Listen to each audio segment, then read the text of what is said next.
2 जुलाई मंगलवार के दिन यूपी के हाथरस जिले में एक बाबा की कथा हो रही थी। उस कथा में लाखों लोग पहुंचते हैं और वहां पर भगदड़ मच जाती है।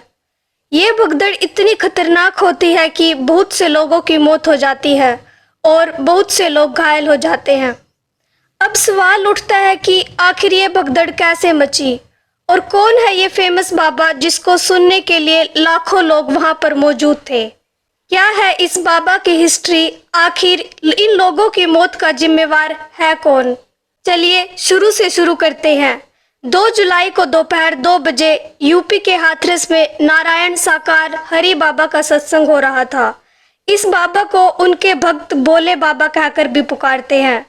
जब इनकी ये कथा समाप्त हुई तब ये भगदड़ मची थी और कुछ चश्मदीदों का दावा है कि बाबा ने अपने मंच से कहा था कि आप मेरे चरणों की धूल लेकर जाओ और आपके घर में किसी को भी कोई प्रॉब्लम हो तो वहां जाकर उसके माथे पर ये लगा देना तो वो ठीक हो जाएगा। और इसी धूल को लेने के लिए एकदम से भगदड़ मच गई। इसी वजह से जब बाबा सत्संग करने जा रहे थे तब उनके काफिले के पीछे लोग दौड़ पड़े। लोगों को तो बाबा के चरणों की धूल चाहिए थी। उनको ये तक नहीं दिखा कि उनके पैरों के नीचे औरतें बच्चे कुचले जा रहे हैं। इतना भी क्या अंधविश्वास कि उन्हें इंसानियत ही नहीं दिखी। इस हादसे में ज्यादातर औरतें और बच्चों की ही मौत हुई है। जब ये न्यूज़ मीडिया में आई तब जाकर इस मामले की पोल खुली। यहाँ पर कहा गया था कि एसडीएम ने सिर्फ 80,000 लोगों को इकट्ठा होने की परमिशन दी थी, लेकिन वहाँ पर 2.5 लाख के करीब लोग पहुँच गए। इस मामले पर एफआईआर दर्ज भी हो चुकी है, लेकिन उस एफआईआर में कहीं भी बाबा का नाम नहीं है और कुछ काला बाजारी का मामला भी सामने आया है। अब जानते हैं कि ये बाबा है कौन कि इतने लोग इनके पीछे पागल हैं। ये बाबा शुरू में यूपी पुलिस में काम करते थे। हालांकि ये अपने भक्तों को कहते हैं कि मैं आईबी मतलब इंटेलिजेंस ब्यूरो में काम करता था, लेकिन ये सरासर झूठ निकला। बताओ, वैसे तो बाबा बन के बैठे हैं और खुद ही दुनिया में झूठ फैला रहे हैं। पुलिस की नौकरी करते करते भी ये प्रवचन दिया करते थे, लेकिन उनके पास जब बहुत ज्यादा कम लोग आते थे। अंधभक्तों को जोड़ने में और अंधविश्वास फैलाने में थोड़ा तो टाइम लगता है। खैर, आगे बात करते हैं। जब धीरे धीरे ज्यादा लोग सत्संग में आने लगे तो उन्होंने अपनी नौकरी से इस्तीफा दे दिया और साथ ही उनके ऊपर कई केसेस भी होने का दावा है। कुछ रिपोर्ट्स के अकॉर्डिंग इन्हीं क्रिमिनल केसेस की वजह से उनको नौकरी से हटा दिया गया था और उसी वक्त से वो सत्संग करने लगे। बहुत सारे लोगों को उनके एजेंट्स के द्वारा कहा गया कि इस बाबा के पास एक शक्ति है और कुछ लोग तो ये भी कहते हैं कि इनके हाथ में सुदर्शन चक्र दिखता है। इन्हीं एजेंट्स के जरिए उस एरिया को पूरी तरह से इन्होंने कवर कर लिया और सभी लोगों को ये बता दिया गया कि बाबा तो चमत्कारी है। इन्हीं एजेंट्स की वजह से लोगों को ये सब पता चलने लगा और वे इनके सत्संग में जाने लगे। ये पहला केस नहीं है जहां पर इस बाबा के सत्संग में ऐसा कुछ हुआ है। इससे पहले भी बहुत सारे केसेस सामने आ चुके हैं।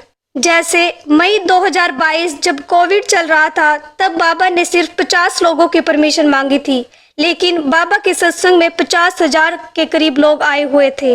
इस बाबा की खास बात यह है कि ये टिपिकल बाबाओं जैसी अपनी वेशभूषा नहीं रखते, बल्कि ये सूट बूट में घूमते हैं। इन बाबा के सत्संग में एक बार अखिलेश यादव भी शामिल हुए थे। एक बार इस बाबा ने ट्वीट भी किया था कि बड़े बड़े पॉलिटिशियन से इनके कॉन्टेक्ट है। लेकिन अब ये जो हादसा हुआ है तो बाबा अंडरग्राउंड हो गया है, पुलिस के हाथों में भी नहीं आ रहा। हमारे देश में बहुत से ऐसे बाबा हैं जो लोगों के विश्वास का फायदा उठाते हैं और लोग भी अंधविश्वास पर विश्वास करने लग जाते हैं, खासकर वे लोग जो शिक्षित नहीं होते। बाबा उनको अपना टारगेट बनाते हैं, दान के नाम पर पैसे लेते हैं और 1-2 मैजिक ट्रिक दिखाकर कहते हैं ये तो चमत्कार है। लेकिन उन ट्रिक्स के पीछे होती है साइंस जो लोगों ने पढ़ी नहीं होती और इन बाबा के झांसे में आ जाते हैं। और ऐसे लोगों को मैनिपुलेट करना और ब्रेन वॉश करना बाबाओं के लिए इजी होता है। अगर आप इन अंधभक्तों से पूछोगे कि क्या इस हादसे में बाबा की गलती है तो वे लोग नहीं मानेंगे। अंधविश्वास की पट्टी जो है उनकी आंखों पर, उन्हें ये नहीं दिखेगा कि कितने लोगों की इस हादसे की वजह से जान चली गई। इसलिए कहते हैं प्रॉपर एजुकेशन सिस्टम होना चाहिए ताकि हर कोई पढ़ाई करे और खुद के दिमाग का इस्तेमाल करे और उनमें खुद सोचने समझने की कैपेसिटी हो। आखिरकार अब इस हादसे की जिम्मेदारी किसकी होगी? इस केस की जब एफआईआर हुई तो एफआईआर में कहीं भी इस बाबा का नाम नहीं है।